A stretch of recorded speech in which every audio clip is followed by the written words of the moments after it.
안녕하세요. 기계공학과 기계공학 실험 수업에 오신 것을 환영합니다. 이번 실험은요, 열전도 및 접촉 열저항 측정에 관한 실험이 되겠습니다. 저는 담당 교수 이규진입니다. 이번 실험은 전체 2주에 걸쳐서 진행이 되어 첫 번째 주는 실험을 직접 여러분이 하시게 되고요. 두 번째 주는 동일한 시스템에 대해서 해석을 하게 됩니다. 자, FEM 해석을 하게 될 거예요. 동일한 시스템을 그래서 두 번에 걸쳐서 실험도 해보고 해석도 하는 식으로 이제 진행이 될 거고요. 자, 이 동영상 수업은 보다 이론적인 배경에 대해서 여러분에게 설명을 해드릴 겁니다. 이 실험은 말씀드렸다시피 전도 및 접촉 열저항에 관한 내용이고, 그렇기 때문에 기본적으로 여러분 열전달 수업을 열심히 들으시면 전도 열전달을 배우게 되거든요. 그걸 이해를 하고 계셔야 이제 실험을 진행을 하실 수가 있습니다. 그런데 아직 전도 열전달을 배우지 않은 친구들이 있을 수도 있기 때문에 제가 이론적 배경을 간단하게 이렇게 해석하는 강의를 만들어 봤습니다. 자, 이 실험은 1차원인 열전도 실험을 하게 됩니다. 한 방향으로만 흐르는 전도 열전달 장치를 저희가 만들어 놨어요. 그래서 이걸 통해서 열전도 개념도 이해하고, 그리고 플러스 접촉 열저항을 직접 여러분이 실험 결과로부터 결정하는 레포트를 작성을 하게 됩니다. 여러분 레포트의 결과는 접촉 열저항 값이 될 거예요. 전반적으로 이 실험 장치는 이제 전도 열전달에 대해서 이해를 하고 계셔야만 합니다. 그래서 전도 열전달 얘기를 좀 해볼게요. 자, 열전달에는 세 가지 모드가 있습니다. 열전달 수업 시간에 이미 배운 내용들이겠지만, 제일 먼저 전도 열전달을 배우게 돼요. 컨덕션이라고 부르죠. 자, 두 번째로는 대류 열전달이 있습니다. 컨벡션이 있고요. 그리고 복사 열전달이 있죠. 레디에이션이 있죠. 이 중에 여러분이 지금 실험에서 알고 계셔야 될 것은 이 전도 열전달이에요. 전도 열전달은 고체 내부에 열이 흐를 때 나타나는 열전달을 얘기합니다.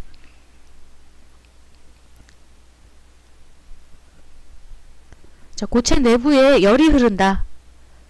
고체 내부에 열이 이렇게 흐르게 되면요, 그러면 온도차가 나타나게 되죠. 자, 열이 들어오는 곳은 온도가 높게 되겠죠?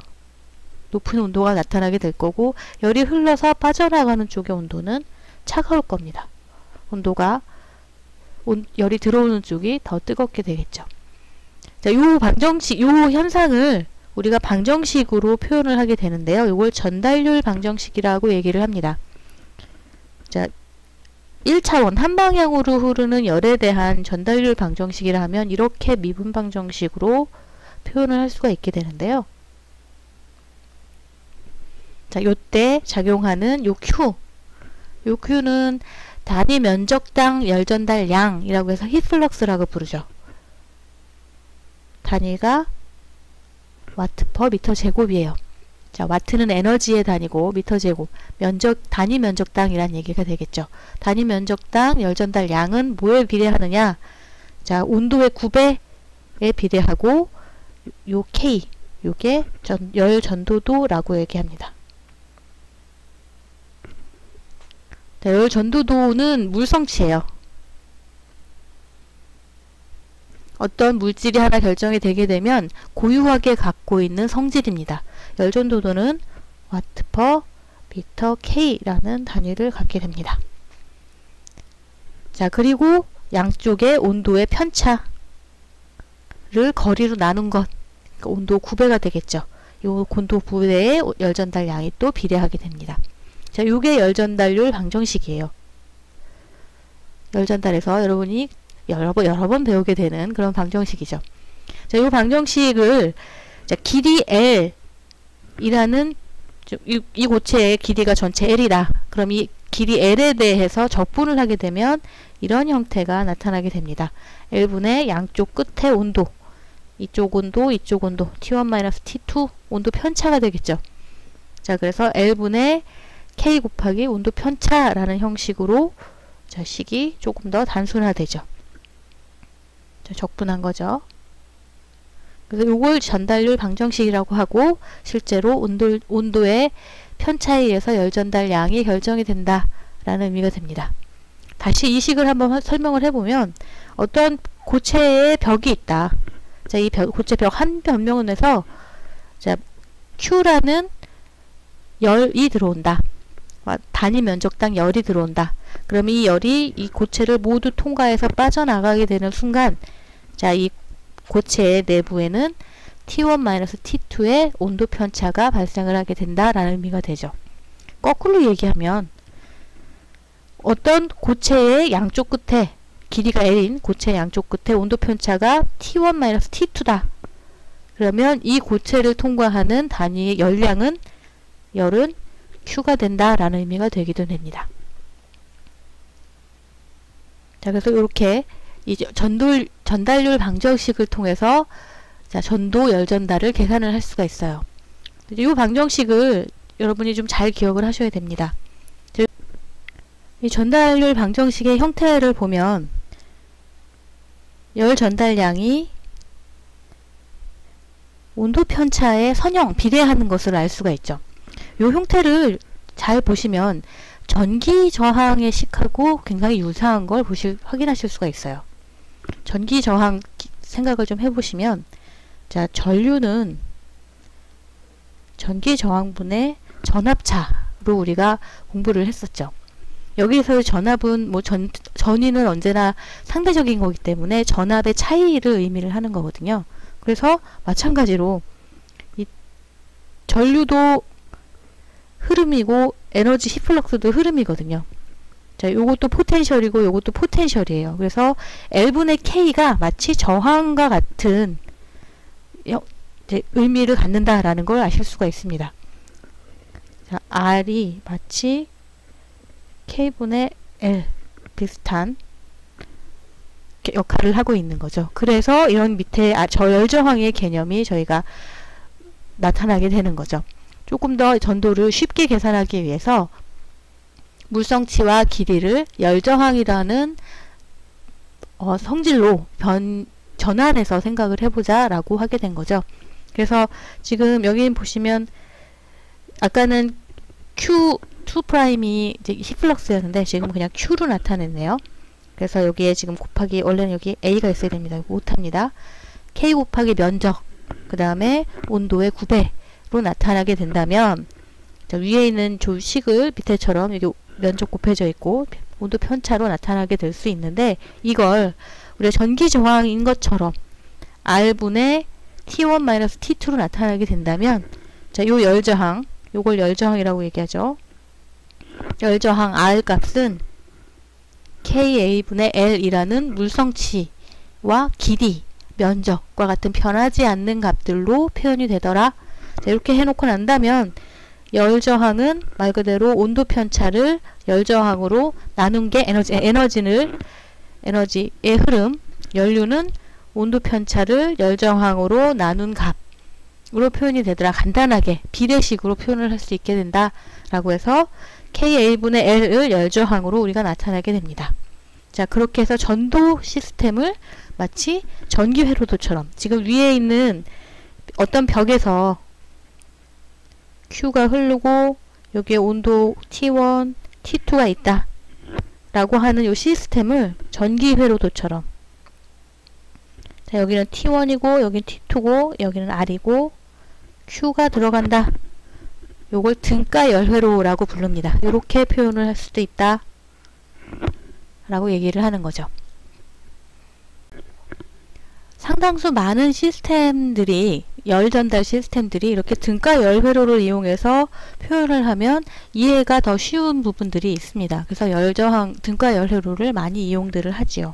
자, 요번 실험에서도 여러분들이 등가 열회로와 열저항 을 이용해서 이해하시면 훨씬 더 계산이 쉽습니다.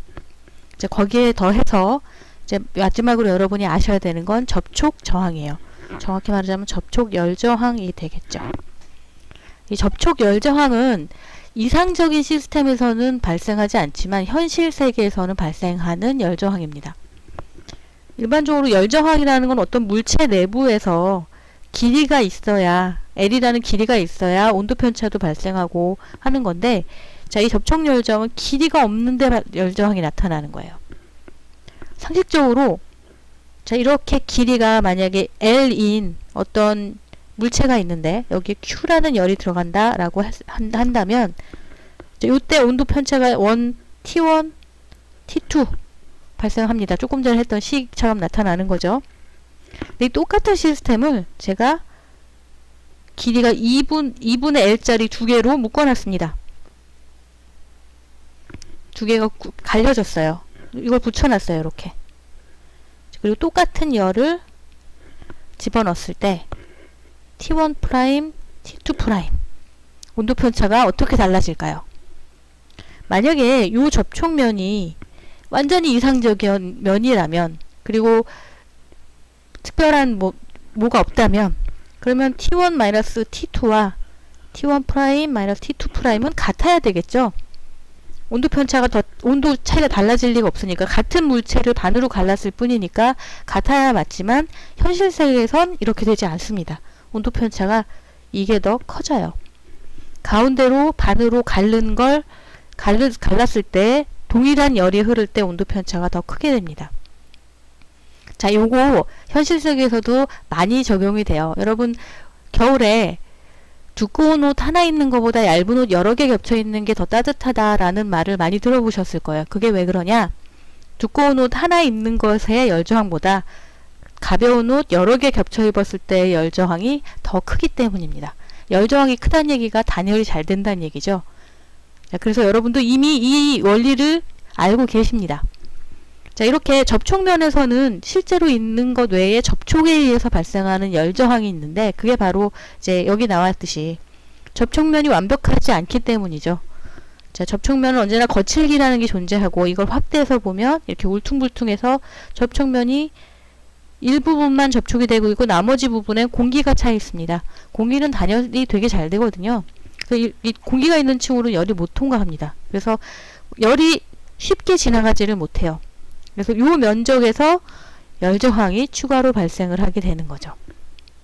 그래서 이렇게 접촉면이 있을 때 마치 추가의 열저항이 있는 것과 같다.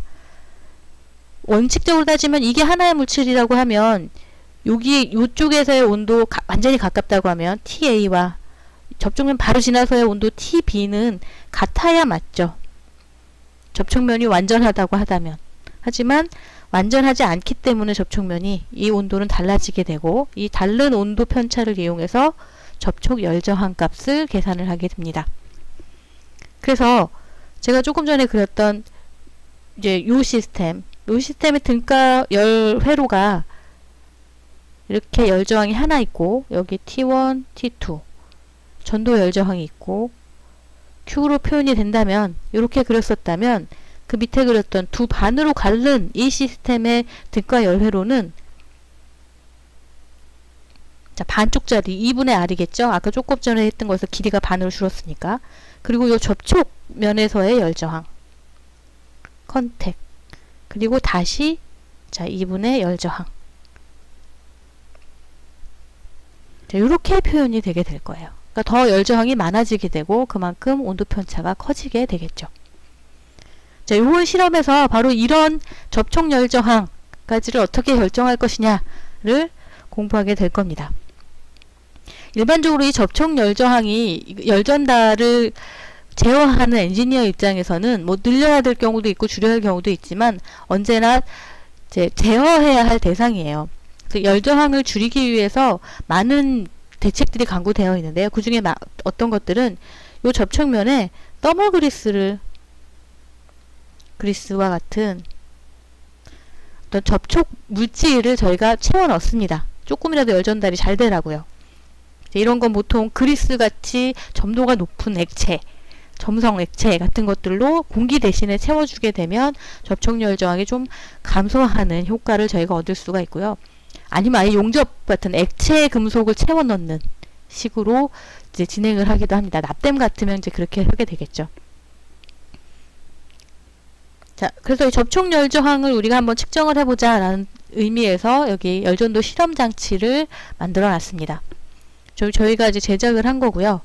자, 밑에 히터가 있어요. 자, 요 히터가 러버 히터입니다. 여기서 우리가 정해놓은 양의 열을 전달을 해줄 거예요. 근데 이 열이 사방으로 퍼져나가면 2차원, 3차원 전도 열 전달이 되기 때문에 이 열의 흐르는 방향을 제어하기 위해서 바깥에는 단열재로 감싸놨습니다. 자, 요 히터에서 바로 나와서 온도를 잘 재주기 위해서 히터에 구리블럭을 붙여놓고 이 구리블럭에는 온도를 잴 수 있을 자, 열전대를 저희가 설치를 해놨어요. 요건 구리블럭입니다.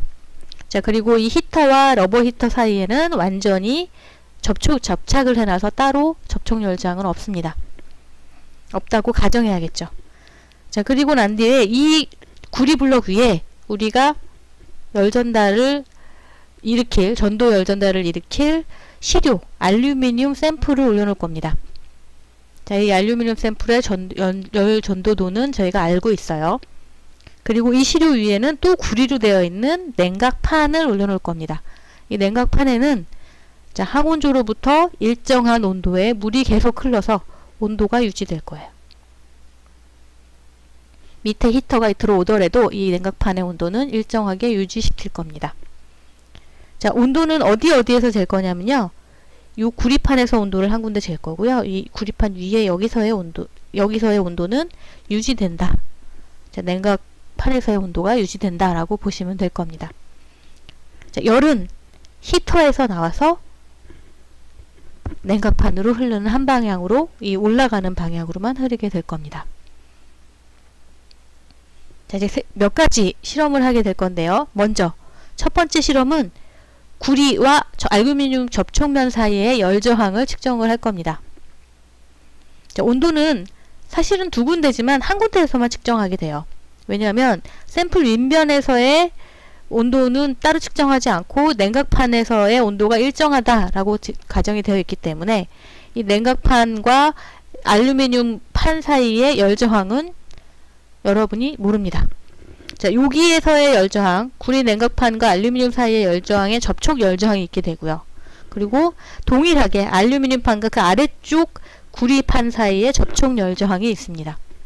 두 개의 접촉 열저항이 지금 이 시스템 안에는 존재하게 되는데, 자, 가정하죠. 여기도 구리판하고 알루미늄판 사이, 여기도 구리판하고 알루미늄판 사이에 접촉 열저항이기 때문에 이 접촉 열저항 값은 같은 열저항이 두 번 존재하게 된다라고 가정을 할 겁니다. 자, 그래서 히터에서 나오는 열이 접촉 열저항, 구리와 알루미늄 판 사이 열저항을 한번 지나서 그 다음에 알루미늄 판을 지나게 됩니다. 이건 전도 열저항이죠. 그리고 다시 구리와 알루미늄 판 사이 접촉 열저항을 지나서 자, 냉각판 20도의 냉각판으로 열이 흘러나가게 됩니다. 여러분은 요 구리 표면에서의 온도를 계속해서 측정을 할 겁니다. 자, 이 온도를 측정을 해서 구리와 알루미늄 판 사이에 접촉 열저항이 얼마인지를 결정을 하시면 돼요. 자, 이때 알루미늄 샘플의 열전도도는 170W/m², 구리 냉각판은 뭐 398 굉장히 높은 열전도도라고 가정하시면 될 겁니다. 자, 요 실험 장치 이 과정은 이제 조교가 실험하면서 설명을 해드릴 텐데요. 좀 여러분 생각을 해보셔야 될 부분은 여기 고찰이라고 있어요. 이 고찰 부분은 여러분들이 간단하게 레포트에 정리를 해주시면 되는데요. 일단 실험을 딱 시작하게 되면 처음에는 이 히터의 온도가 냉각판의 온도랑 거의 같을 겁니다. 시스템이 온도가 아직 히터가 열이 나지지 않기 시작하면 처음에는 온도가 낮다가 온도가 점점 올라갈 거예요. 올라가다가 어느 정도 올라가면 더 이상 온도가 올라가지 않을 텐데 온도가 더 이상 올라가지 않다, 정상 상태다 라고 하는 정상 상태의 도달 판단은 어떻게 할지 여러분이 한번 고찰해 보세요. 또 열저항을 여러분이 이제 결정을 하게 되는데 이때 오차를 유발할 수 있는 요인이 뭘지 한번 고찰해 보시기 바랍니다. 또 실험장치의 등가 열회로를 그려보시면 되는데 제가 조금 전에 비슷한 등가 열회로를 그려봤었죠. 참고하시면 될 거고요. 자, 그리고 이 열저항을 계산하기 위해서 필요한 가정은 무엇인지 여러분이 또 고찰해 보시기 바랍니다. 그래서 접촉 열저항이 계산된 접촉 열저항과 자, 여러 가지 요인들을 조료해서 구리판과 알루미늄 사이 열정을 결정을 먼저 하시고요. 이게 첫 번째 실험이고요. 두 번째는 자, 이 알루미늄 판을 바꿀 겁니다. 아까는 10mm 짜리 알루미늄 판 하나를 썼다면 두 번째는 자, 똑같은 두께지만 5mm 판 두 개로 바꿀 거예요. 그러면 요 사이에 한 번 접촉 열저항이 또 존재하게 되겠죠. 자, 이 접촉 열저항을 다시 측정을 합니다. 판을 두 개로 바꿔서 다시 측정하면 온도가 아까보다 올라갈까요? 떨어질까요? 더 올라가겠죠. 그 올라간 온도를 기반으로 이 알루미늄 두 개의 판 사이의 접촉 열저항이 얼마인지 결정할 수 있습니다. 자, 결정해 보시고요. 자, 세 번째는 아까 말씀드렸다시피 접촉 열장을 낮추기 위해서는 여러 가지 방법이 쓰인다고 했는데, 자, 이 사이에 전도 열물질, 더멀그리스 쓸 겁니다. 더멀그리스를 한번 적용을 해볼 겁니다. 발라서 측정했을 때 열저항이 얼마나 떨어지는지, 떨어진 접촉 열저항이 얼마인지 한번 측정해 보시기 바랍니다. 밑에 고찰점, 온도가 상승한다. 그 이유는 무엇인가? 제가 이미 말씀드렸죠. 접촉 열저항 때문입니다. 거기에 대해서 고찰을 해보시고요. 자, 접촉 열저항에 미치는 영향이 어떤지도 써보시면 되겠습니다. 자, 이렇게 해서 실험에 대해서 리포트 쓰시면 될 거고요. 자, 실험 과정에 대해서는 조교가 설명을 해드릴 겁니다. 자, 그 실험에 대해서 2주차에는 열전도 해석을 하게 됩니다. 자, 열전도 해석 과정에 대해서는 저희가 매뉴얼로 이제 주어지게 되고요. 자, 열전도 해석 매뉴얼을 저희가 한번 보면, 자, 열전도 해석은 저희가 유한요소법으로 진행을 하게 되고요. 유한요소법 해석에는 저희 기계공학과에서는 자, NCS 워크벤치를 247호에서 제공을 합니다. 그래서 그 247호에 깔려있는 NCS 워크벤치를 이용해서 해석을 진행을 하시면 되고, 이제 사용 방법에 대해서는 이제 매뉴얼에 이렇게 자세하게 설명을 해드렸고요. 그리고 또 수업 시간에 조교가 여러분께 도와드릴 겁니다. 일단 열전도 방식을 통해서 여러분이 해석을 진행하시게 되면 정상 상태의 전도 열전달의 모델링을 통하고 거기서부터 온도차를 계산을 하시게 됩니다. 일일한 과정을 한번 보시면, 일단 뭐 일일이 다 여기서 보여드릴 수는 없지만, 일단 이 주어져 있는 열전도 실험 장치의 형상은 저희가 파일로 드릴 테니까 그거를 읽어드려서 각각의 물성치를 입력하는 것 방법을 여러분이 배우시게 될 거예요. 자, 요거는 냉각판이니까 구리, 요거는 샘플이니까 알루미늄, 뭐 이런 형식의 물성치를 다 입력을 하시는 방법과, 자, 해석을 하기 위해서 유한요소 해석은 각각을 작게 나누어서 전체에 대해서 그 해석해를 구하는 것이 아니라 근사해를 구하는 방식이거든요. 그래서 이렇게 메쉬를 생성하는 방법, 그리고 각각 필요한 경계 조건을 설정하는 방법을 이제 조교한테 배우게 될 겁니다. 그리고 나서 해석을 하고 난 후에 자, 우리가 원하는 시스템 안에서의 데이터를 분석하고 확인하는 과정들을 배우게 될 겁니다. 자, 요걸 통해서 여러분들은 동일하게 여러분이 실험하신 그 실험 결과와 해석 결과가 어떻게 다른지 여러분이 확인을 하시게 될 거고요. 그리고 실험으로 확인하지 못했던, 만약에 열저항 값이 어떻게 달라지게 되면 온도가 얼마나 변화하는지도 분석을 하셔서 이 해석에 대한 결과를 제출을 하시면 됩니다. 자, 여기까지 강의 내용을 A4지 한 장의 리포트로 정리하셔서 제출을 하시면 되고요. 그리고 보다 질문사항이 있으시거나 진행상황에 대한 의견이 있으시면 저에게 연락을 주시면 됩니다. 제 연락처는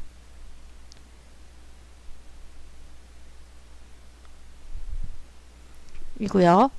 혹은 로 방문하셔도 됩니다. 아니면 실험 시간에 조교 통해서 질문을 주셔도 됩니다. 자, 강의 여기까지 마치고요. 또 실험 잘 하시도록 바라겠습니다. 수고하셨습니다.